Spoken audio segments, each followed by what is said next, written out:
আসসালামু আলাইকুম প্রিয় ভিউয়ার্স, আশা করি আপনারা সবাই ভালো আছেন। আমলে ইউটিউব জাদু চ্যানেলের পক্ষ থেকে আমি আরিয়ান পাঞ্জাতনি আজ আবারও আপনাদের মাঝে ফিরে আসলাম।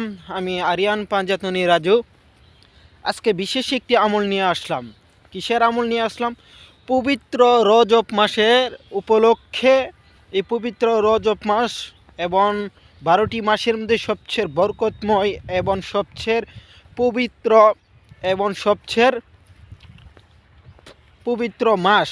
এই মাস এমন একটি মাস যাহারা পবিত্র আহলে বায়াত পাকি পাঞ্জাতন এবং 12 ইমাম 14 মাসুমের তাবেদারি গুলামি করে এবং ওনাদেরকে ভালোবাসে, ভক্তি বিশ্বাস এই কিনে সহিত এখলাসের সহিত ওনাদেরকে সম্মান করে, ভালোবাসে, ভক্তি করে। তাহারা একমাত্র তরিকাপন্থী এবং তরিকাপন্থীদের মধ্যে খাস আহলে বায়াত 12 ইমাম 14 মাসুম এর অনুকরণ করে আমল উজিফা সাধনা করে থাকে। কেবল তাহারাই এই পবিত্র রজব মাসকে পবিত্র এবং বরকতময় মাস হিসাবে ধরে আসে। এবং আমি বলবো 12টি মাসের মধ্যে সবচেয়ে পবিত্র মাস হচ্ছে রজব মাস।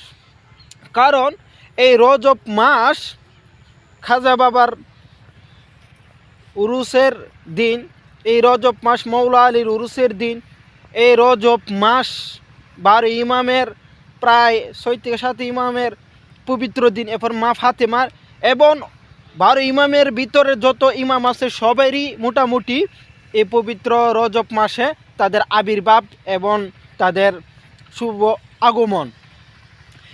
এই এবং গাউসে পাকের 11 শরীফ এবং খাজা বাবার বাৎসরিক দিবস উপলক্ষে এই রজব মাস। এবং বিশেষ করে 12 ইমাম 14 মাসুম আহলে বায়াতের যারা সদস্য আছে তাদের এই মাসটা, তাই বরকতময় মাস হিসাবে পৃথিবীর ভিতরে এই রজব মাসকে বলা হয়। যদি যারা সাধনা দপ্তরে আছে, সাধনা করে, কেবল তারা এই রজব মাসের থেকে সাধনা শুরু করে।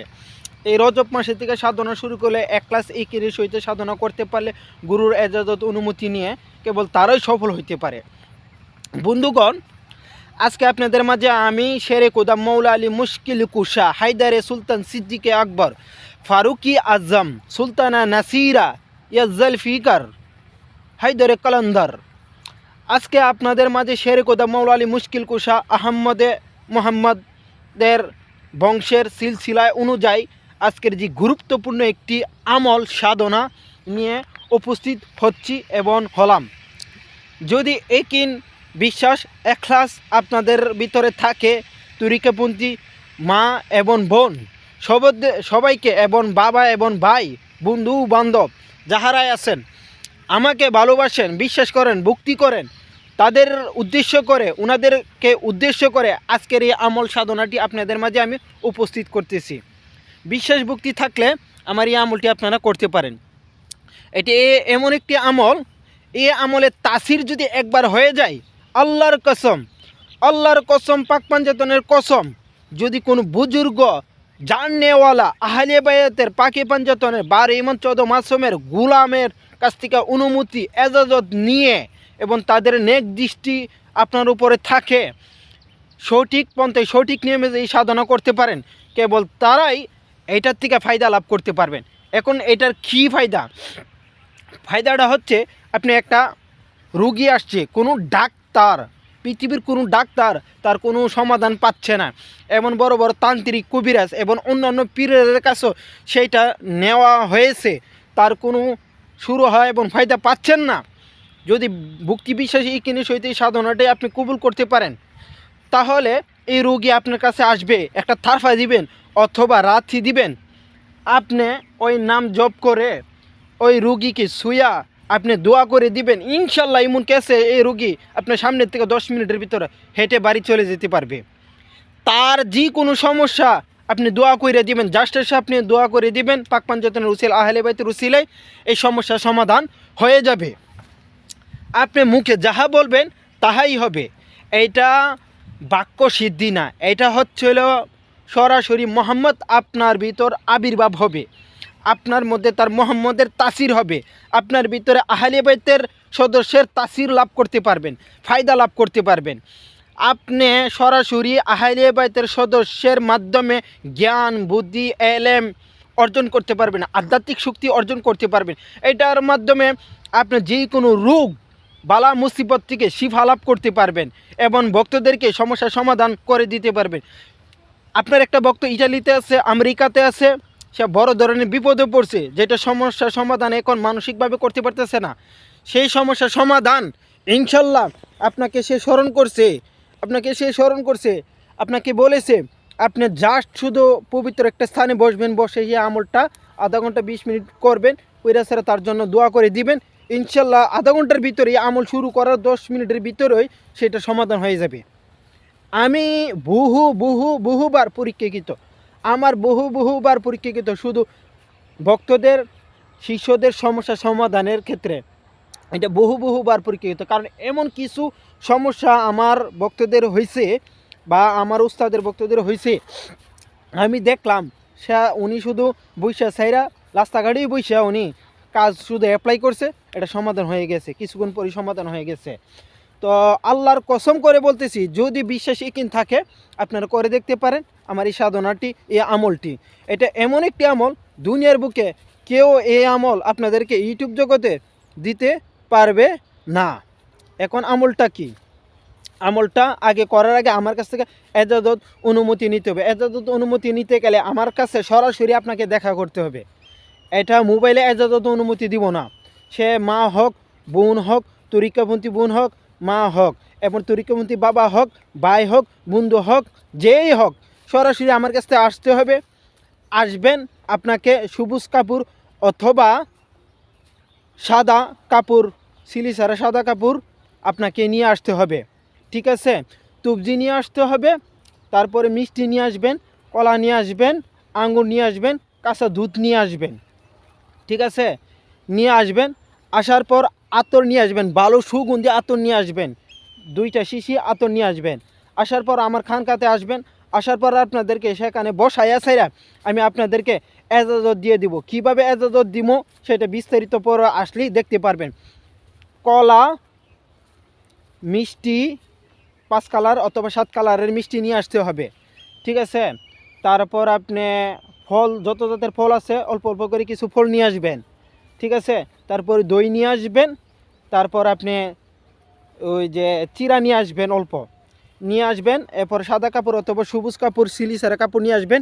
নিয়ে আসলে আমি আপনাদেরকে আমার আসনে বসায় মোমবাতি, আগরবাতি নিয়ে আসবেন, আতর নিয়ে আসবেন, ঠিক আছে? আসার পরবর্তীতে আমি আপনাদেরকে আসনে বসায় ছেড়ে আপনাদেরকে আমি নামাজ পড়াবো, 10 রাকাত নামাজ পড়াবো। 10 রাকাত নামাজ পড়ানোর পরবর্তীতে আবার আপনাদেরকে কিছু ওজিফা পড়ানোর পরবর্তীতে আপনারা এই আমলের ধাস আপনাদেরকে আমি দিয়ে দেব, সম্পূর্ণভাবে বিস্তারিত আপনারা এখান থেকে জেনে নিয়ে করতে পারবেন। এখন আমি এটা সরাসরি ছাড়া এটা আপনাদেরকে আমি দিব না, এবং যাদের পীর মুর্শিদ উস্তাদ আছে তাদের কাছ থেকে এজাজত নিয়ে আমার কাছে আসতে হবে। ওনাদের এজাজত অনুমতি ছাড়া আমার কাছে আসলে কোনো দিন কোনো কাজে সাকসেসফুল হতে পারবেন না। আমি যত বড় আল্লাহর ওলি হই বা গাউস হই, কুতুব হই, কোনো লাভ হবে না। আপনার পীর মুর্শিদ থাকলে ওনাদের আগে এজাজত অনুমতি লাগবে, তারপর আমার কাছে আসতে হবে, তারপর আমি আপনাদেরকে সেই বিষয়ে দাস দিব। এখন আমলটি আপনি যা ইচ্ছা তা করতে পারেন। আর এই আমলটি কতদিন? এই আমলটি করতে হবে আপনাকে 440 দিন, 440 দিন অর্থাৎ 190 দিন আমল করতে হবে। 190 দিন, সর্বনিম্ন 120 থেকে 27 দিন আমল করতে হয়, সাধনা করতে হয়। এটা আমল না, সরাসরি সাধনা। সর্বনিম্ন 120 দিন এরা সাধনা আপনাকে করতে হবে। এখন কোথায় করবেন? আপনি মাজারে বসে করতে পারেন, আপনি নিজের খানকায় বসে করতে পারেন, আপনি রাস্তাঘাটে হাইটা করতে পারবেন।